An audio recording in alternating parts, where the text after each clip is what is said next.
Okay,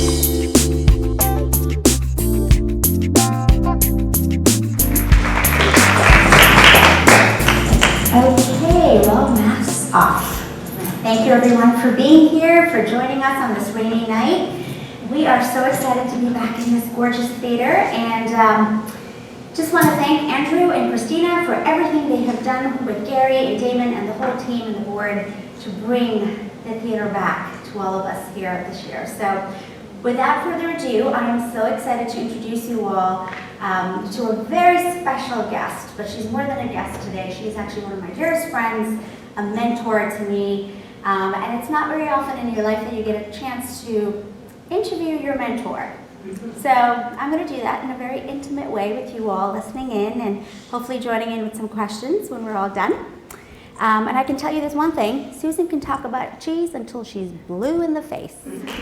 So, pun intended, right? So, without further ado, please join me and give me a warm welcome to the one and the only Susan Cheryl Axelrod. Hi, Susan. And she's got a cheese board for us. I thought we had to have some cheese. Wow, look at that. That's pretty spectacular, so we got a lot of cheesy talk going on here tonight. Have a seat, and please take your mask off and relax. Thank you. Yeah. How are you? I'm doing great. It's so beautiful to be in this gorgeous theater and to be here with you and everybody and to be out. And talking with you is always a joy. Isn't it wonderful? Whether we're talking around our kitchen tables or talking around this kitchen table. I know, there's a story behind this kitchen table, by the way, but we'll save that for another day.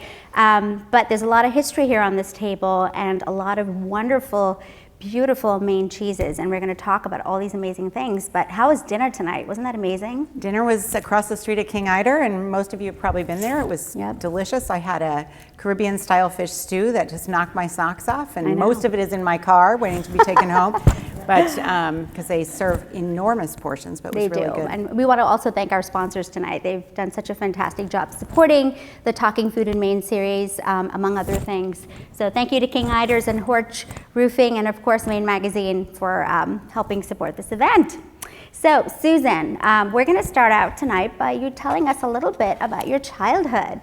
I know your mom and dad are here tonight. In the front row. No. Front row. No airing of dirty laundry, no. So what was your earliest food memory? Let's start with that. My earliest food memory, my goodness. I think probably my dad making mincemeat on Thanksgiving, or the day after Thanksgiving weekend, which he's been doing for over 50, probably close to 60 years now. Wow, So and is that a family recipe, I'm assuming? Yes, it is. Yeah. It's my great-grandmother's recipe. My great-grandmother who had a cottage on Southport, that's our longtime family connection to Maine. And it's, I'm supposed to look this way. So that's me. I'm not sure quite what I'm doing in that picture, but I do have an apron on, so I thought that was kind of apropos for this evening. So and cute. At 3 years old.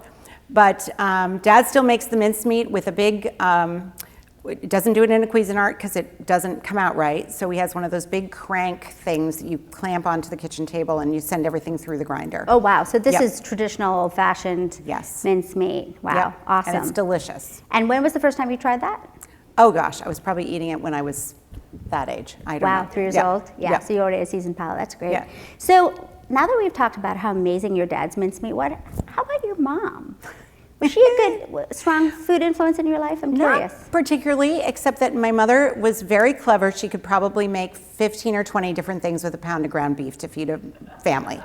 And that's because she was always working and busy. Yeah. And so she wasn't into food except to make something healthy and wholesome for us to eat. And I will say, we never had Twinkies. I always used to sneak Twinkies at my friends' houses because we never had junk food like that. We had homemade cookies and apples and raisins, blah. But, so. And mincemeat. And mincemeat, yes. Yes, but of course. Food was always more about eating to live than living to eat in my house. Right. So I'm assuming that you had, all of these fun moments in the kitchen when your mom was busy working, because I heard that you're an amazing baker yourself. So tell me some fun stories about when you were in the kitchen. Well, there's a particularly memorable story that my mother will probably not remember with as much sort of joy as I do. I used to babysit for a family that had all the Time Life cookbooks.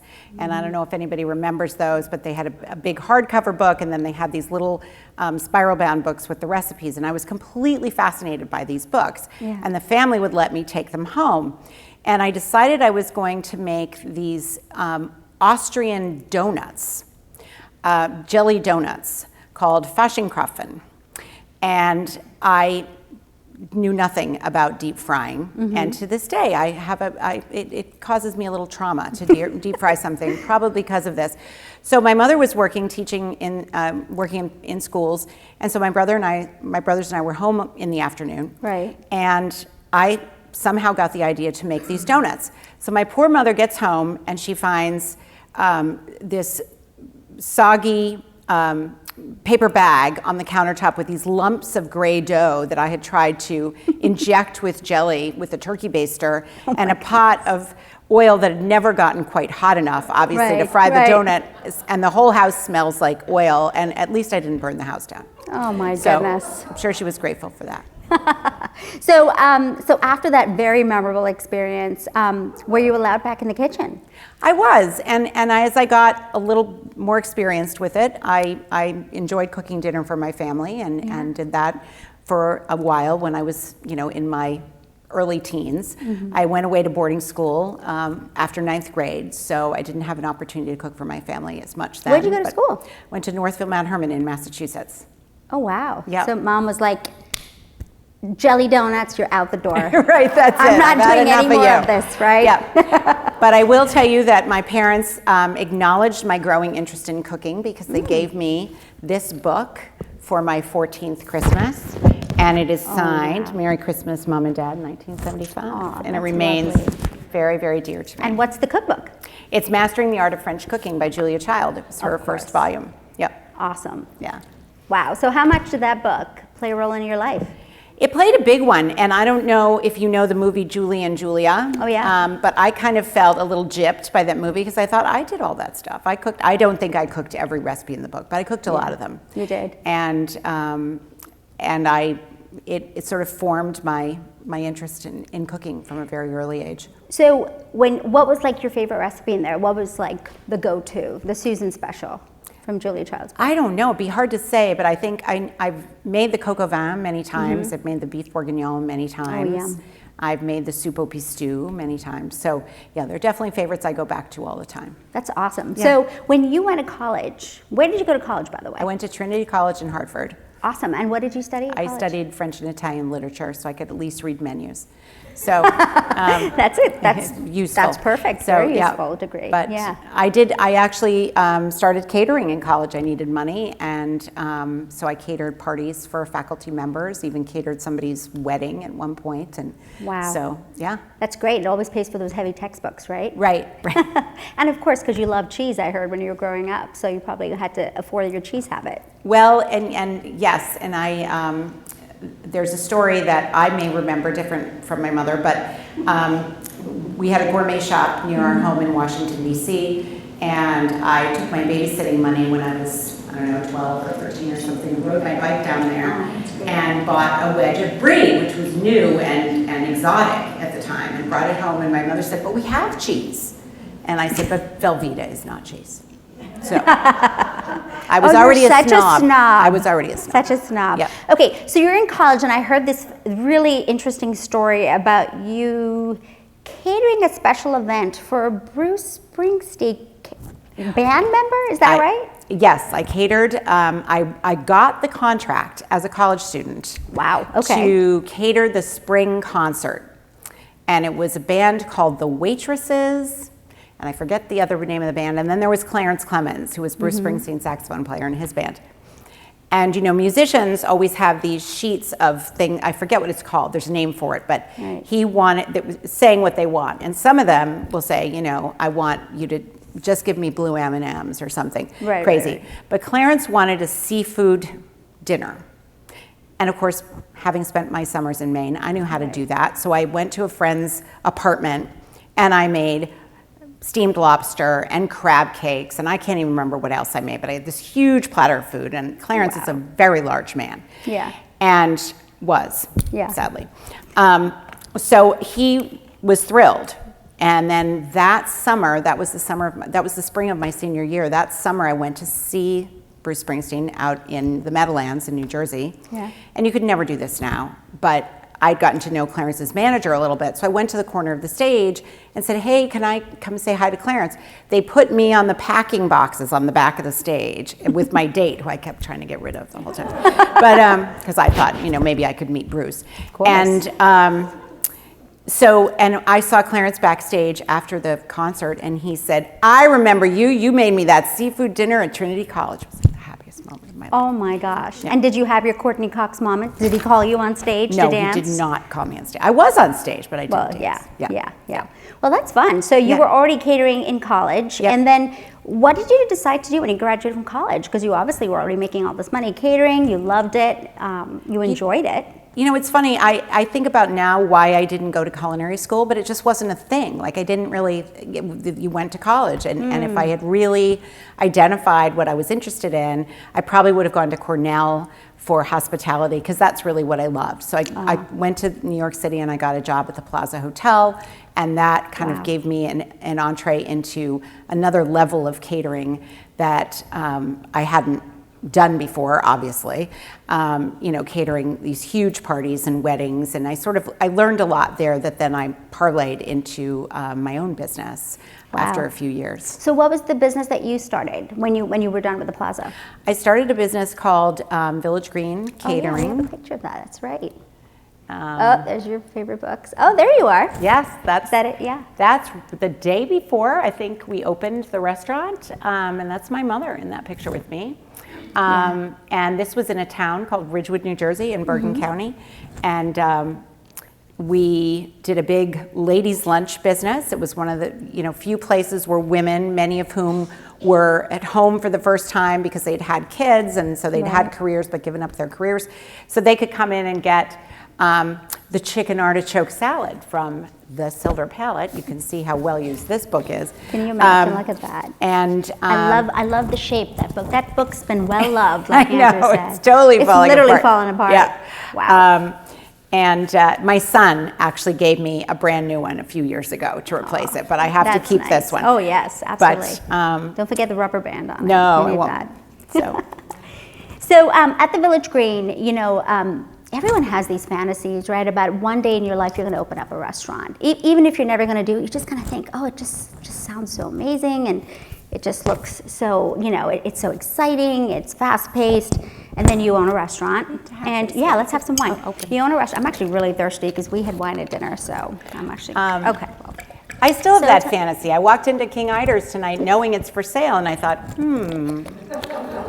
Yeah, she got the bug again. She got bit by the bug. I'm too old for that now. Never too old. No, I don't know about that. And this is exactly one of the reasons why I wanted Susan to kick off the series tonight, because the theme for the series this year was innovation in food and women in innovation. And the one thing that comes to mind with me with Susan is that she's always reinventing herself. And that's really powerful as a woman in food. She's always finding new things to discover and explore, whether it's in New Jersey, whether it's in Manhattan, whether it's in good old Maine. She has found a way, and now, of course, she's on the international map with cultured cheese, of course, so she's exploring yet a whole nother world with cheese, right? But so tell us about the Village Green. So what was that experience? Was it dreamy? Was it difficult? It was difficult. Yeah. Restaurants are always difficult, and in New Jersey you have this weird liquor license situation where there's only a certain number of liquor licenses per town, and they're very, very expensive. Yeah. Back when we had the restaurant, which was, and I say we, it was my first husband and I, 89 to 99, a liquor license, if you could get one, was going for $250,000. Wow. So small restaurants like you have here in Maine, you can't get a liquor license. Only the big, huge places have them. Yeah. So that meant that the margins are very small in terms of your profit and loss, and so it was tough, and it was a living. You know, people often think that you can make all this money in restaurants because they see the cash and all of that. But even with a liquor license, it's a living. You're not going to get rich with it. Yeah. Unless you have multiple outlets and catering and all the other stuff. Yeah. Yep. But you also had a little one halfway through that, because you had the business Yes. for 10 years. Yes. And then you had Peter. Yeah. And now Peter was 4 when you decided to... 5 when I decided to sell it. And Yeah. his father and I had split up, and I had the business for a little while on my own, and then just decided, somebody came along and wanted to buy it, and I just went for it. We're out. Yep. Yeah. So, you know, you wake up the morning after you sell your restaurant and you're like, okay, what's next, right? Oh my gosh. What am I going to do now? And you have a 5-year-old and you're a single mom. So what was your next step? What did you decide to do? Well, of course I went into journalism, because what else would you do? Right. No, I had a good friend who owned a group of community newspapers. Actually, someone I'd gone to school with way back at Sidwell Friends School in Washington, D.C. Right. And he was looking for someone to kind of manage these newspapers. He had a lot of freelancers. And I discovered that putting out a weekly newspaper is kind of like putting out a meal in a restaurant. Yeah. You have to keep doing it. You're never done. And you're only as good as your last one.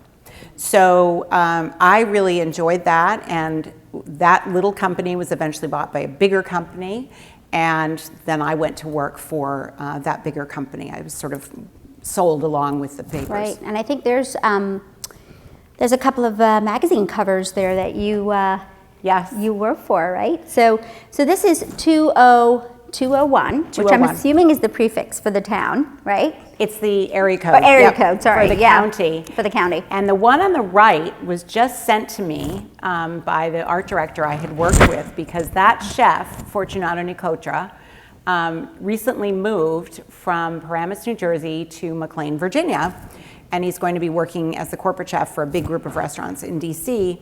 And he had posted on Instagram, he had unearthed that copy. Wow. And he tagged me in it. And I said, oh my gosh, I don't have it anymore. So the art director sent it to me. Oh, that's wonderful. But so my trajectory at this media company, North Jersey Media Group, was I worked in the weekly division, and then I worked for this magazine as the food and entertainment editor, and then I eventually went to the Daily, which I know you're going to ask me about. Right, right. But, you know, I think what I want to ask you about before that even is, you know, being sort of a restaurateur and also a chef, because you were in the chef role in the restaurant business because it's the largest salary you have to pay, Right, of course, right, so you yeah. took it all on. What was your sensibility when you were approaching the food writing from the other side of it? Now, you were no longer a chef or a restaurateur, you were actually the critic. Did you have a little more empathy with that, or were you a bit more forgiving, or were you harsh because you went through all of that and you were like... Yeah, I think I was actually more forgiving. You know, I understood that you can have a bad day. Yeah. And there are things that might happen that are a little bit out of your control. And it's not that things go wrong in a restaurant, it's how the restaurant responds when things go wrong. Okay. You know, everybody overcooks a steak every once in a while, at least, you know, unless you're in a 5-star whatever. But it's how you handle that mistake that really makes a difference. And the only time I ever really dinged a restaurant is when I felt like they were sort of too big for their britches. They were charging a lot of money. They were sort of snooty towards their customers, and they thought that they could do no wrong. Yeah. So otherwise, I think I was pretty. I always tried to find something good to say, even if it was just order the burger. Never mind everything else. No, I didn't quite do that, but I didn't like reviewing restaurants all that much because I felt that it was. I considered the fact that it was somebody's livelihood. Yeah. Yeah. Well, it was once yours. Yes. So that's what I mean. I think you had that always going at you. So, you know, obviously Julia Childs played a big role in your life. So what is this wonderful thing we're looking at here of you? Well, this is a part of a... With the spoon, the Julia Childs spoon in your hand. This is part of a video that I made in New Jersey in an attempt to win some sort of prize for one of Julia's birthdays. And I talk about the soup au pistou stew from Mastering the Art of French Cooking, which I actually made in my New York City 5th floor walk-up apartment after college and carried down flights of stairs in 5-gallon buckets and walked several blocks down the 2nd Avenue to sell it to a little place called Cafe Bianco because they didn't have a kitchen. And they used to pay me $60 a bucket. Nice. So sort of kept me in beer money. And then I started making some other things for them. But I tell that little story in this video, but we didn't want to play it tonight because it's a little long and kind of goofy. Yeah, but so tell us about the soup. What is it exactly? It's a very traditional French vegetable soup that has a variety of beans in it, zucchini. You can sort of change it around depending on the seasons. But the pistou is like a pesto, but a French version. And it's more red than green. It's based on tomato paste, and it has Parmesan cheese and breadcrumbs and some basil and garlic and olive oil. And you stir that into the soup. That's awesome. You would tell me a story once, I remember, about how you chose not to offer steak on the menu at your restaurant, because if you messed up a steak, it was really expensive as a chef restaurant owner, but if you serve seafood, it was a little more forgiving because people didn't want to cook seafood at home, but they'd come out to eat it. So you had a favorite recipe in the Silver Palette for like a seafood lasagna, was it? Oh, that seafood so lasagna good. is outrageous. It really is. I really want to take that book home, so I'm going to try it out. But you should tell us about it. It's really good. Well, it's layers of, it's got everything in it. It's got mussels, and it's got crab meat, and it has a bechamel sauce and spinach. And the advantage to it is that I could make it in a big pan and then cool it, and then cut it and reheat it in the oven with this sort of pink sauce on top. So it was easy. And with the spinach lasagna, it's really pretty, so right? Good. Yeah. All these tricks we're going to go home with. Mark them all up in our books. Okay, so at one point in your life, you meet a young, fine man, and you decide, you fall in love, and you get married, and you decide you want to move to Maine. Because that's what everybody does, right? You fall in love and you move to Maine. Right.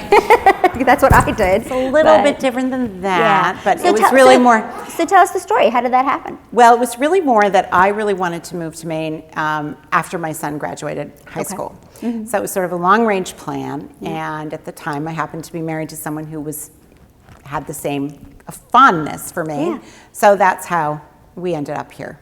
But of course, you had your mom and dad here. Yes. So that was a really important reason, because your dad's mincemeat was waiting for you. Yes, that's right. And a brother here as well. That's right. Yeah. And your brother lives nearby. Yes. Right. Yep. And he would be here tonight, but I think he got called to the emergency room. And I do often see posts in the summer of your dad making these wonderful lobster bakes for the whole family. Right. Yep. So and his homemade strawberry ice cream. That's right. Yeah. Where are the strawberries from? I don't know. Locally, somewhere. Locally, yeah. So when you moved to Maine, how did you transition into the food scene? Because Maine's food scene is very tight-knit, and you came in a Jersey girl. How was that received? Well, I actually got a job while I was still in New Jersey writing for Eater Maine, which is part of the Eater family of blogs. And it was very much a part-time gig. I would get up very early in the morning and blog for an hour or two, and then go to my regular full-time job. Wow. And I did that to get a foot in the door. But some people didn't like the fact that somebody from New Jersey was writing about Maine, and I got a lot of heat for that. So I did that for about a year, and by that time I had moved here, and I ended up getting a job with the Portland Press Herald on their features team. I did do some food writing, but that wasn't exclusively my job. I also I was part of the online team, and I ended up being the social media editor and training all the old dogs in the newsroom how to use Facebook. That was fun. So, yeah. Well, I can understand why folks in Maine were wondering, why is this Jersey girl sitting in New Jersey writing about Maine, right? I mean, I can understand why they probably gave you some heat for that, but it also probably gave you a reason to be a little snarky if you wanted to. So yeah, well, Eater was known for snark, and basically Eater is sort of an aggregate kind of news site where we would take bits that had been written in Press Herald and Maine Magazine and Down East, and sort of excerpt them with a link off. I see. But doing that, I could say some snarky things. So. Yeah. Well, I have a really fun, these are all your columns, but you also did some stuff for Zagat when you were in New Jersey, right? And then when you were in Maine too. This is actually, I can't even remember whether this was just during a summer visit or it was after I'd moved here, but they were doing a road trip piece on lobster rolls, and they wanted to know where the best lobster rolls were. So at the time I had a blog, and so they reached out to me, and I recommended some places, and I got to be part of the video. That's awesome. Yeah. So that was really fun. So at the time, I refused to recommend Reds. Sorry, Reds fans, but this shot, which you can kind of tell, was at Sprague's, and I basically, I didn't say anything terrible about Reds. And the woman with me, this young woman, Molly, ended up going to Reds as part of this video.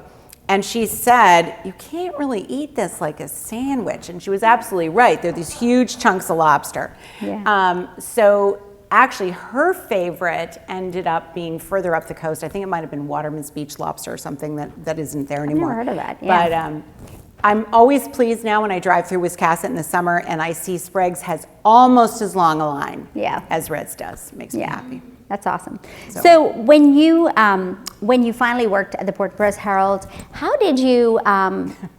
There's your Julia child. This is a theme in your life, right? This is my completely sourced from Goodwill, Halloween, except for the apron and the wig. Julia Child Halloween costume. Love it. Yes, love it. And I heard that when you work at the Portland Press Herald, you get some really delicious birthday cakes because everyone tries to outdo the next birthday cake. So tell us about that. Oh, well, and actually most of them come from a woman who's been a copy editor for a long time, Sally Erickson. And occasionally I would make a cake, but most of the time it was Sally. And they had this very strange sort of tradition there that threw me for a loop the first time I heard it. They bring the cake in and they sing with a funeral dirge kind of voice. Happy birthday. And I was like, what is going on in this place? But then that's what they do. It's ridiculous. That's press room humor right there. Oh, very dry. Totally.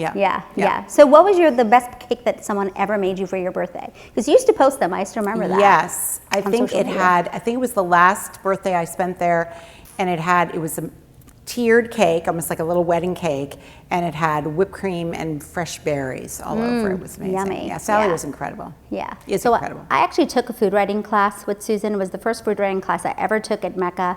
And Susan came in, and of course, she was our teacher, and she brings in this tin of the most incredible grapefruit bars I'd ever had in my life. I mean, they were so good. I just sat there and scarfed them down throughout the class. But you're an amazing baker. I'm sure you made some great, everyone probably waited for you to make their birthday cake for... Well, I did that. I started doing that at Maine Magazine. Oh, yeah. That was my thing at Maine Magazine. I said, everybody can look through my Pinterest feed, you get what you want. Of course, one woman asked for the Momofuku milk bar, not the fruity... The cereal milk cake. Cereal milk cake with the cereal. So it was really complicated, delicious. But I did it. Yeah. So I loved our Clawdown event together. So at one point I was producing the Clawdown event with the Chamber, and Clawdown was essentially a really wonderful way of celebrating all our lobstermen in town because we were going through a really tough time. The price of lobster had just crashed, and this was a wonderful way for the Boothbay Harbor region to come together, all the finest chefs bringing their best bite to that table to be judged. And we raised, I don't even know how much money we raised in that one night, but the point of that was that we were able to sell 450 pounds of lobster to these chefs from our local lobstermen in that one night. I think we raised like $21,000 or something. It was crazy. And Susan was one of our judges. And that's one of the best parts about living in Maine is that every time you turn around, there's a food event going on to support a really good cause.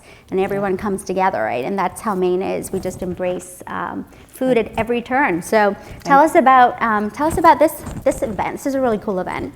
Well, and I want to give you some props for Clawdown because that was an amazing event. Still one of the best food events I've ever been part of. And talk about innovation. That was incredible. And you ran it like such a pro. I've never seen anything run like that. Oh, thank you. Well, it was a team effort. I will say that. So thank you for the kudos. But tell us about this great event because food insecurity in Maine is a big thing. There's so many going hungry. And you were very excited about that one snapshot there. Who's in that picture with you? I love that picture. That's Rob Evans from Duck Fat, who used to own Hugo's, and now he just has Duck Fat. And he was on the judging panel with me there, and along with Joe Riccio from Maine Magazine. Oh yeah, I remember that. So that was an event that was run like the Chopped TV show. So the chefs all got a basket of mystery ingredients. It was held at that restaurant Grace, which is in an old church. Yeah. And it was a benefit for Cooking Matters. And it went on I think they had it for 3 or 4 years, and it always raised tons of money and was really, really one of my favorite, along with the Claudin, but this was a big one, and raised some money for a really important cause. So tell everybody where you're heading off to tomorrow morning, because this is the life of a cheese editor. You're gonna love her right now, but you're gonna hate her when she walks out the door tonight, because you'll see where she's going tomorrow morning. Where are you going tomorrow? I get on a plane at 7 a.m. And I fly to New York for the Cheesemonger Invitational, which is what is that, Susan? It's a crazy competition so a cheesemonger is someone who sells cheese. Okay. And so these folks, this is going to be at the Brooklyn Expo. And so they're going to be engaged in a variety of activities. They have a cut and wrap competition. They have to break down a wheel of cheese, and they have to wrap it in plastic, and they have to wrap it in paper properly. And then they do a perfect cheese board, a perfect cheese bite, and a perfect pairing with a beverage. They have a sort of a faux cheese counter, where they have to, and all of the judges are told you need cheese for this certain occasion, and they have to sell us cheese for that occasion. So it's going to be a really long, really fun day, 10 in the morning till 9 at night, I'm really excited about it because I'm honored to be there. There's a lot of big cheeses there, so Oh my gosh. I'm excited. Yeah. It's going to be a lot of fun. So they used to have a lot of guests who would come, but they're really limiting that to keep everybody safe, but it should be a lot of fun. So, so tell us about how you transitioned from the Newsroom into Maine Magazine, which really was a really important change in your life, because you really got to get out of the Newsroom, number one, and move away from social media, but really try to understand what the maker movement was in Maine in terms of all the tastemakers, right? And Susan was behind all of that. I mean, literally, if I had a chat with Susan, she'd be in the car driving 6 hours somewhere to a quarry to talk to some chefs. So tell us about, you went into the Old Port food magazine. You also launched Ageless Maine. What was that experience like for you? Well, I was really, I started at Maine Magazine not as the food editor. You were a staff writer, yeah. As a staff writer, and then I became the editor of Old Port, and this was a really exciting issue for me because these 3 guys who own Eventide, Honey Pie, and Hugo's won the James Beard Award. And it's one of my favorite headlines, One for All, because they really felt that it was, their award was representing all of Maine. And they, so that was just a really exciting time to be around for that. And then when I became the food editor for Maine Magazine, it was that was a total dream come true. Yeah. I got to travel around the state, like you said, meeting makers, meeting chefs, talking to restaurateurs, really getting to explore this very vibrant food scene from the ground up. And it continues to amaze me that it's evolving all the time. It really is. Yep. What do you think is the reason why Maine sort of infuses this maker spirit in people? And I mean, there are folks who aren't chefs, and yet they're such successful restaurateurs. What is it about Maine that kind of instills that spirit of innovation and making beautiful things out of produce and agriculture in Maine? It's just people are so inventive, like the potato donuts, that whole thing. Crazy. It's pretty amazing. I mean, having lived in New Jersey, where you've lived too, and they call it the Garden State, there isn't anywhere near the... Lucky if you get a tomato, yeah. Yeah, the innovation that you have here. And it's not only, things that you grow in the ground. It's beef, it's lamb, it's chicken, it's mushroom foraging, it's all the seafood, obviously. And I think we're sort of the California of the East, in a way. We have this abundance of resources, natural resources that are being cultivated and in some ways are being brought back. I mean, Maine Grains, with their operation up in Skowhegan, Maine used to be the breadbasket of the Northeast at one time, which I never knew until I worked at Maine Magazine and learned about it. And we even have a small business here growing eels from Elvers. Used to be, and some of you may know this already, but I didn't know this, that the fishermen harvest the Elvers here and send them to Japan to be grown into eels. So this Wow, I didn't know that. company, this young couple decided, why are we doing that? This is ridiculous. Why can't we raise elvers here? And so they're doing that very thing up in Rockland. I think it's called Unagaki? Maine Unagi. Unagi. Yeah. I got it halfway right. Yeah. And, in the oyster industry, I mean, look at that, how it's just grown by leaps and bounds over the last couple of decades. It is just incredible and shows no signs of slowing down, even though COVID has certainly been challenging. Right. But the other thing about the restaurant community, the maker community, they're all so incredibly supportive of each other. It's just phenomenal. They eat in each other's restaurants. They buy each other's products. It's this energy that I think, and then you have beer. Yeah. I mean, look at that movement. Tell everyone about the beer box. I think that's a really cool idea. Remember the beer box? Yes, the beer box is a shipping container, basically, that is loaded with Maine beer, and then it goes to other parts of the world and people come and they drink the Maine beer, and then it gets loaded with beer from that part of the world, and it comes back. That's awesome. That's the best import-export deal I've ever heard of. Beer in a tin. Yeah. Let's talk about Brianna. So Amber is going to be on she's going to be on stage with us too. She's, the force behind Maine Grains, Amber Lamke. So she'll be here, and we're going to have Brianna here in a couple of weeks. Brianna Warner is the CEO of Atlantic Sea Farms. Oh my gosh. And talk to us about the whole kelp rage. It's everything right now. I interviewed Brianna Warner for Maine Magazine, and I just found her so extraordinary. This woman was a diplomat and then moved to Maine and started something called the Maine Pie Line, where she employed recent immigrants to make pies. And now she's the CEO of this Atlantic Sea Farms. And what they do is they employ lobstermen basically in the off season, and they give them free kelp seed, which just looks like slime on a rope. And the lobstermen put that out in the same area where they would put their traps.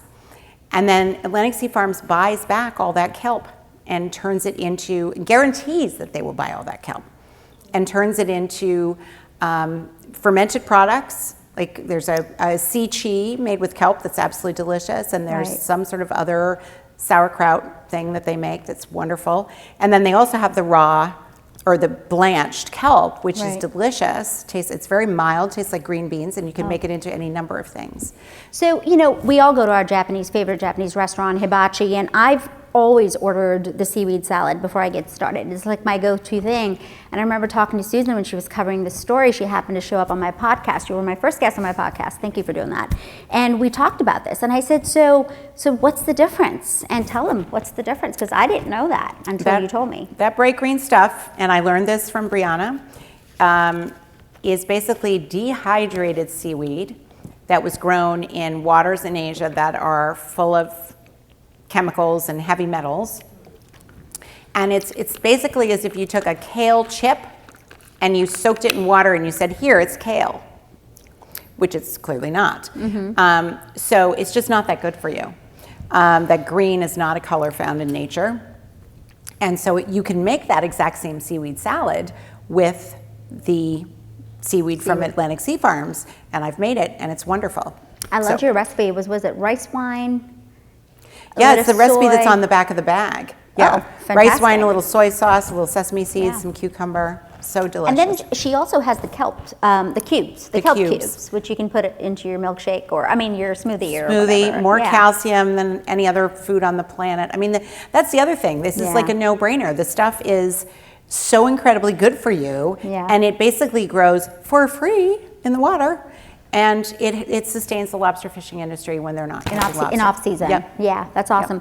Another mover and shaker is our dear friend Kate McAleer, who's co-founder of Maine's first organic chocolate company. And Kate will be here in January when she gets a second to catch her breath after the holidays to talk to us about how she dedicated her life's work to taking, being the bar, and using Maine as her stomping ground to do that. So it's something about Maine, like we said, everyone comes here to make their mark. So it's pretty cool.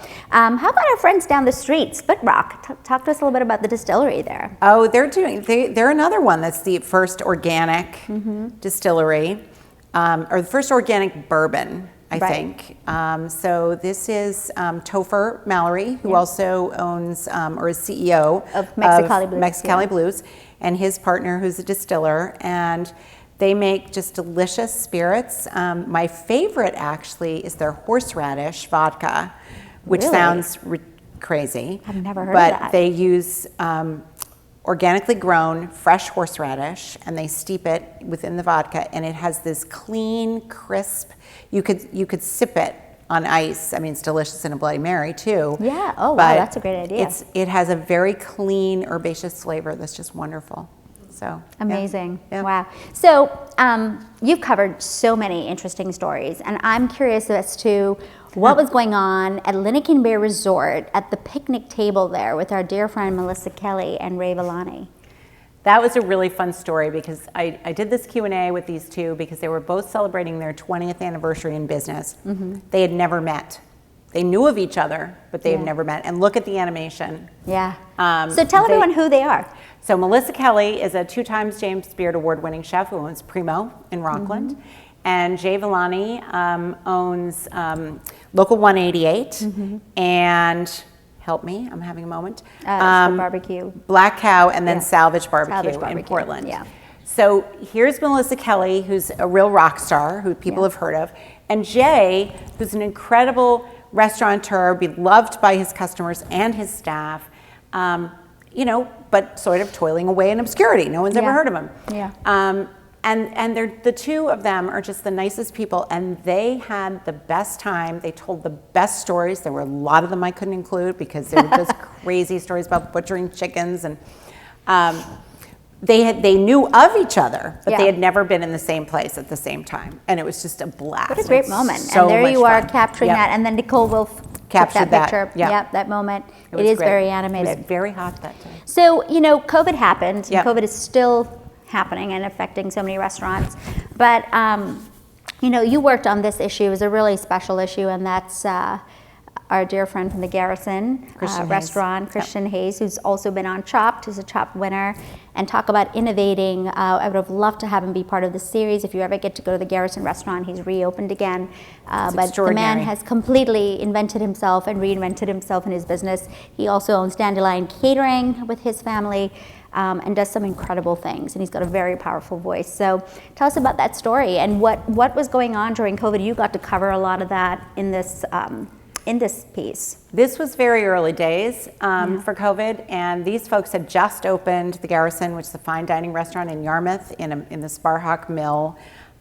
Christian is a devotee of Andy Meyer, who is a big New York City restaurateur who believes that service above all is everything. And I mean, his food is amazing, but it's the kind of place you walk in, they take your coat, you walk out of there feeling like you've just been taken care of in the best possible way, and you've had an amazing meal. Yeah. And so 8 months after they opened this restaurant, COVID happens. And as you can see, he's got 2 little kids. His wife's in the business with him.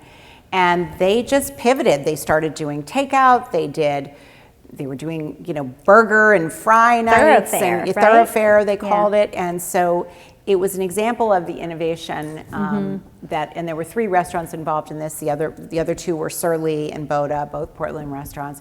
Boda is a very popular Thai restaurant, had never done takeout in all of its long tenure. Wow. Because they had certain things that they thought would be ruined, because you can imagine some food doesn't translate well to takeout. So they did it. And so it's really a story about how these people who are already in this incredibly hard line of work had to figure out how to make it work. Yeah, and I think he was in for $1 million with the restaurant, and he yeah. was named Best Restaurant of the Year. He was on the front cover of the Portland Press Herald for best, and then literally a couple of months later, he was completely shut down. So I think in a way, one of the silver linings with COVID also was that it instilled this maker spirit in people who couldn't go out to eat. So they were finding ways to experiment in the kitchen, right? And I think it kind of turned things around for a lot of folks who said, okay, this is time for us to embrace our terroir and bring it into the kitchen and really eat from our land. Right. Well, because of supply chain too. Yeah. Yes. So. One of these restaurants, Surly, what they did is they decided we're going to keep all of our purveyors in business, so we're going to create these boxes of dinner ingredients, and they were going to marinate the meat or do something so that it would be somewhat prepped. Yeah. And then you'd have bread and produce and other things in the box, and it changed every week. And you could order on Monday and pick up on a Thursday and have your food for the weekend. That's So I awesome. thought that was brilliant too. Yeah, that's really awesome. So let's talk a little bit about how your life turned very cheesy. Because, you know, the interesting about your life was that your time at Maine Magazine came to an end and you moved into the world of cheese. So how did that happen, Susan? I'm curious. It was very serendipitous. I was laid off by Maine Magazine because of COVID for financial reasons, and I thought, oh boy, you know, what am I going to do? And then the publisher of Culture Magazine reached out to me and said, hey, do you know anyone who's looking for a job? And I went, me. So Wow, I felt very, very lucky because cheese is my great love. Mm-hmm. I work with a tiny but mighty team.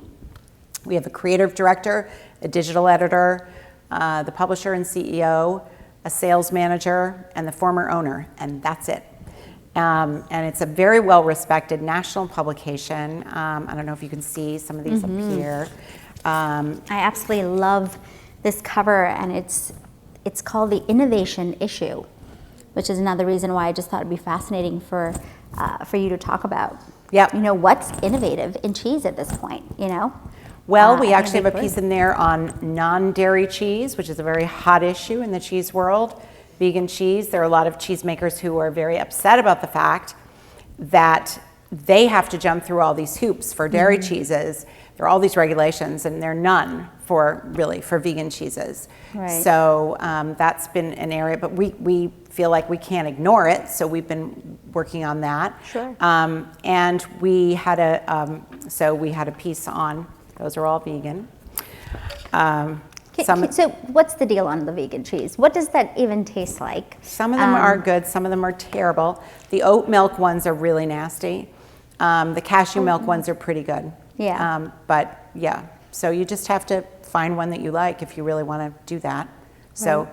I don't know. To me, I'm one of those people, if I'm going to eat a burger that's not a piece of meat, I don't want to eat one that looks and behaves like a piece of meat, like the Impossible Burger. I'm going to eat a black bean burger or a Right. mushroom burger. So I don't really understand the vegan cheese thing, but Right. it is what it is. Yeah. So, but So tell us about what as an editor, right? It's a huge responsibility because you're deciding what goes into each issue. How do you decide what you're going to cover in each issue when you're doing cheese? Because cheese it's like universal at this point. It's huge. You know, how do you guys decide what makes the cheese wheel? It's really hard because we're very, very fortunate. We have a lot of very talented writers that pitch us all the time. And so I have a constant pitch sheet online that I'm trying to keep track of all these things. And I have to tell a lot of people, I'm sorry, that's a great story, but we don't have room for it. Wow. So it's really an embarrassment of riches. But we do theme the issues, so we tried, and of course we have departments within the issues, so we try to make I like this one too, things yeah. make sense. That's So your first That edition. was my first issue, Yeah. yeah. And we're very lucky, like I said, that we're very well respected by everyone in the cheese world. I had to call out to Rogue Creamery, which is out in Oregon last week, because Vermont Creamery, who we've been working with, that's the creative director and I, about to go into the operation space at Vermont Creamery, and we had to suit up. There were 2 different suits, one for the aged room and one for the fresh cheese room. They wanted to send their cheeses to the World Cheese Awards in Spain, and they couldn't figure out how to do it. They had never sent them before. Yeah. Now, Rogue Creamery, all the way across the country, had actually won the best cheese in the world with their Rogue River Blue in the last time Wow. the World Cheese Awards were held in 2019. So I called up the marketing department, and I got this woman, Marguerite, who I'd never spoken to before, and I said, hi, I'm Susan Axelrod from Cultured Cheese. Oh my gosh, we love Cultured Cheese. And I'm like, really? Okay. And I said, I'm calling to see if you might be willing to speak to the folks at Vermont Creamery, and absolutely, together. we're happy to help. Oh, You know, wow. so there's that same kind of conviviality and collaboration, you Yeah. know, in the cheese world. So especially in the artisan cheese world. Right, right. Because there's cheese and then there's cheese. I mean, there's commercial cheese and then there's artisan cheese. And then there's vegan cheese. And then there's vegan. Well, it's not really cheese. It's not really cheese. Yeah. No. Yeah. So let's talk about maybe bringing it back home to Maine, right? Yeah. Because there's such an amazing cheese food scene here right here at home. So what can you tell us about? First of all, how many different types of cheese can you find in Maine and cheesemakers, and a little bit about that Maine cheese trail that we were talking about earlier? Well, there are 65 cheesemakers in the state of Maine, which is astonishing when you consider how many people there are here, 1.4 million. And I judged the Maine Cheese Awards a couple of weeks ago, and there were 104 cheeses there, which was a lot. And Cheese coma. Cheese coma, yes. Most of them were good. There were a few might have missed the mark. So what do you drink when you're tasting these cheeses? Just water? Or a lot of water. A lot of water? A lot of water, yeah. Okay. It's salty, don't forget. Yeah, of course, yeah. So the thing that makes Maine cheese making interesting is that this state does not have, you can, how do I explain this? You can make cheese using a very simple pasteurization technique, which is basically like heating the milk. It's basically heat treated. Right. Pasteurization. You don't have to have a giant pasteurization, machine to do it. Right. Just like a kettle. Yeah, just a kettle, Yeah. just a big pot on your stove, really. Wow. Okay. Unless you want to ship the cheese out of state. Then you have to have the equipment. I see. So the reason that the Maine Cheese Guild, which represents all these cheese makers and has a very dynamic new executive director, is doing a lot of cool things. She wanted to host this Maine Cheese Awards because there's so many of these cheeses that don't get to go to the awards that are out of the state because their cheeses can't be sold there. Right, right. So that was what was part of the reason for that. And then it was followed by the Maine Cheese Festival, which was lovely, way in the back of Beyond in Pittsfield, but really fun and lots of. Now, who won the Maine Cheese Festival? Who were the top? Balfour Creamery. So there's Holly Aker, who's the new ED of the Maine Cheese Guild. Yeah. She's a hot shot. She came here from Chicago, where she and her husband own several restaurants, and they own one in Portland now called Broken Arrow.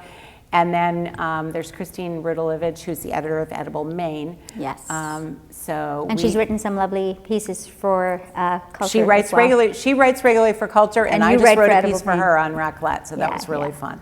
That's awesome. So we were there. We are announcing the winner, and it was Balfour Farms. And what kind of cheese was it? I knew you were going to ask me that, and I don't remember. I'm sorry. 104 cheeses. Yes. You had Cheesehead by the time we were done with it. Yes. So, what's interesting to me, and this is something I read, I don't know if the stats changed, but that out of those 64 cheesemakers, almost all of them are women. They're all women. Yep. Well, I shouldn't say that. There are a couple of men. Interesting, but right? The statistic on that and how skewed it is. So why do you think that is? I think it's because women were traditionally in charge of the dairy animals. So, I mean, if you think about the sort of iconic American goat cheeses that were based on French goat cheeses, Laura Chanel goat cheese, Laura. Vermont Creamery goat cheese. I discovered this when I got to Culture. There was this group of women, they're sort of referred to in the industry as the goat ladies, because they all were back to the landers in the 1970s. They had goats. They thought, what are we going to do with all this goat milk? We've been to France and we've tasted that lovely cheese. Let's make cheese.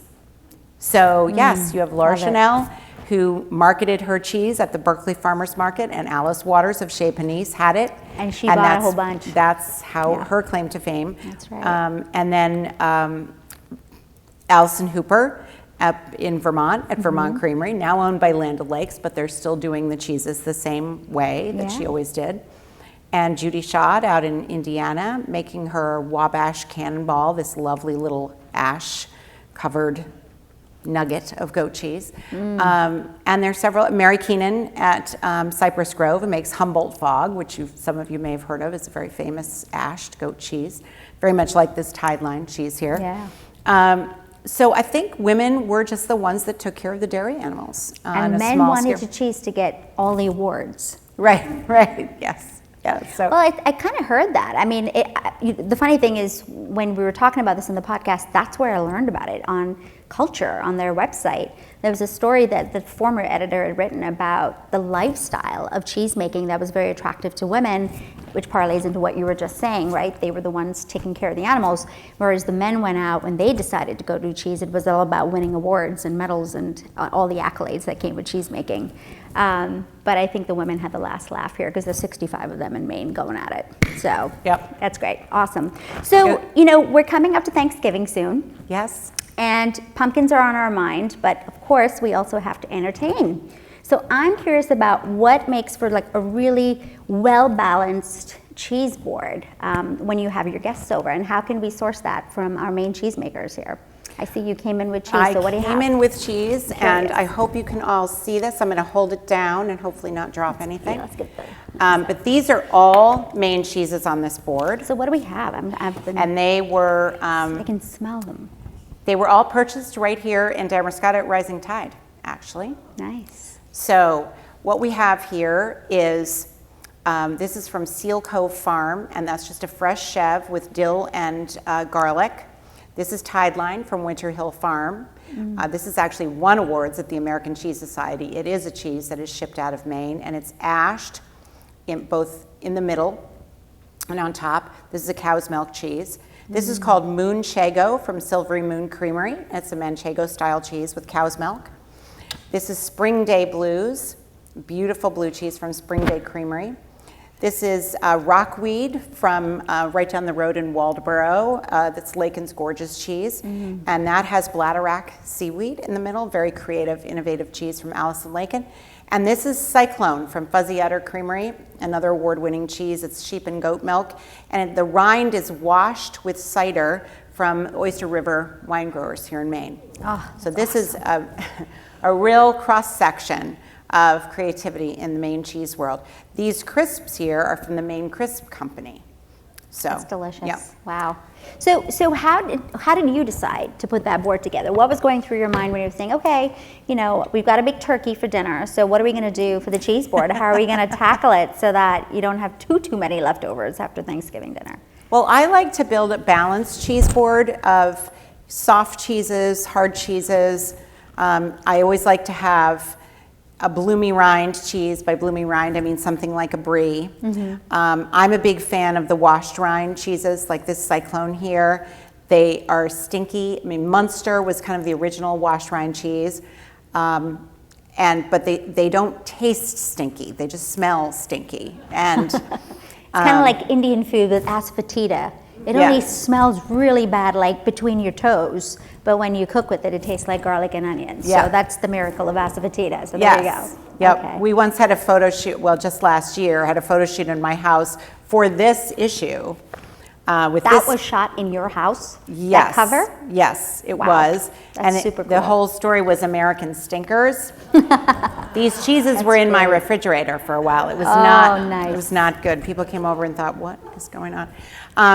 So I like to have a mix of textures, milks, different styles of cheeses. I always like to have a blue, but that's just me. Yeah. You can do whatever you want. If you don't like blue cheese, if you don't like stinky cheese, you can do whatever you like. My only advice is to try different things and see what you might like, and don't just be stuck with a block of cheddar. Oh, cheddar's fine, but there are lots. Cracker Barrel. Yeah. So you're heading off in probably a month now. You're going off to Spain. Tell us about this exotic trip that you're doing. Oh my gosh. And also tell us, you know, what makes for an award-winning cheese, you know? Well, that I'm going to have to learn. Actually, a week from today, I will be on a plane in the middle of the Atlantic somewhere on my way to, well, no, not quite yet. I'll still be sitting in Newark Airport in my 3-hour layover. But I will be going to Spain for the World Cheese Awards, where I will be a judge, one of 250 judges to judge 4,000 cheeses. Oh, God help you. We'll be in Asturias, which is in northern Spain. Beautiful, beautiful area. We'll be in the city of Oviedo. And apparently, I still don't know all that much. They haven't told me that much. We will be broken into teams and given a group of cheeses to judge. And then we will pick one winner from that group that will then go to a team of 16 super judges. What makes for a super judge? What do you have to know These about? are people who really know cheese. These are certified cheese. There's actually a thing heads. called a certified cheese professional, CCP. Wow. It's a very difficult test. I think that's your next step. I don't know. Yeah, I think, who here thinks Susan needs to reinvent? I get to do all this stuff without being a CCP. This is true, and I'm sorry. you get to walk away and just take the cheese home. That's right. If you follow Susan on Instagram and especially on Facebook, which she is a lot, you should definitely follow her. You will see her very taunting cheese posts. She's always getting world famous cheese delivered to her door. I'm sure everybody wants to put their stuff into culture. So, what's it like? Have you gained any weight eating all this cheese over COVID? Well, Because I'm gaining weight just looking at it. I did have to go on the statin. What's the statin? So it's a cholesterol drug. So Really? yes. Because of all the cheese you've been eating? Well, I have naturally high cholesterol, and my doctor wanted me to go on it for a long time, and I said, no, no, no, and then I had to admit to her that I was the editor of Cheese Magazine now. She goes, here, I'm writing the prescription. So, yes. You know what I would have done? I would have said, Susan, you need to go eat some vegan cheese. No, and no, you'd no. be just fine. No, more broccoli or something. No, it's really been a wonderful experience, and I'm having the time of my life. It's great. And part of the real wonder for me is being in a state where there's so many cool things going on with cheese. I mean, this is just a microcosm of what's out there. So you have cheesemakers making Alpine-style cheeses and raclette. There's Maine raclette. Crooked Face Creamery in Skowhegan. right. Amy Rowbottom makes a Right by raclette Maine cheese. Greens, It's yeah. incredible. And she won an award for that, right? She won won an award for her smoked maple ricotta. She won a Good Food Award. So she's another one that's has the pasteurization equipment, so she Right. can send Out of her state. cheeses out of the state. Yeah. But it's just, you know, and at Culture we cover the country and we cover the world, but we take very seriously the fact that we're now based in Maine. The magazine was started in Massachusetts, and people from Maine bought it in 2019. So we really want to support this Maine cheese community. So are you going to cover Velveeta or not? Velveeta still makes the best mac and cheese in the world. There you go, Mom. On that very cheesy note, we're going to thank you so much for your time. But before we let you go, so you can go eat your splendid cheese board with a glass of wine, we're going to take some questions from our wonderful guests here tonight. So here's the rule: when you stand up and you ask Susan a question, I'm just going to have to repeat it because we're taping it, and not everyone can hear everybody with their masks on. So what are some of the most intriguing cheese questions you've ever had? Because we've got the editor, the word on cheese is sitting in the chair. So whatever you'd like to know, there's no stupid or silly questions on cheese. One over there, Cherie. All right. Well, you said there's 65 cheesemakers in the state of Maine, and I am a cow cheese lover. I cannot get behind the sheep for the goat milk.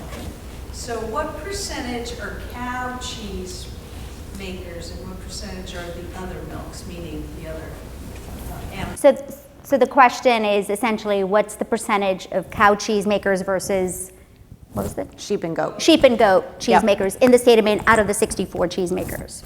Yeah. I don't know the exact percentage, to be honest with you, but I think it's probably a good 60% cow, and then maybe 10% sheep and the rest goat. There's not that many sheep milk cheeses in Maine. Sheep's milk is hard to work with. The output of milk is small, and it's challenging. It's even more challenging than goat to work with. So, and most of the sheep that are raised in Maine are raised for meat or wool. So. And as a follow-up, do the cheesemakers do they own and raise the livestock, or do they source the milk from other?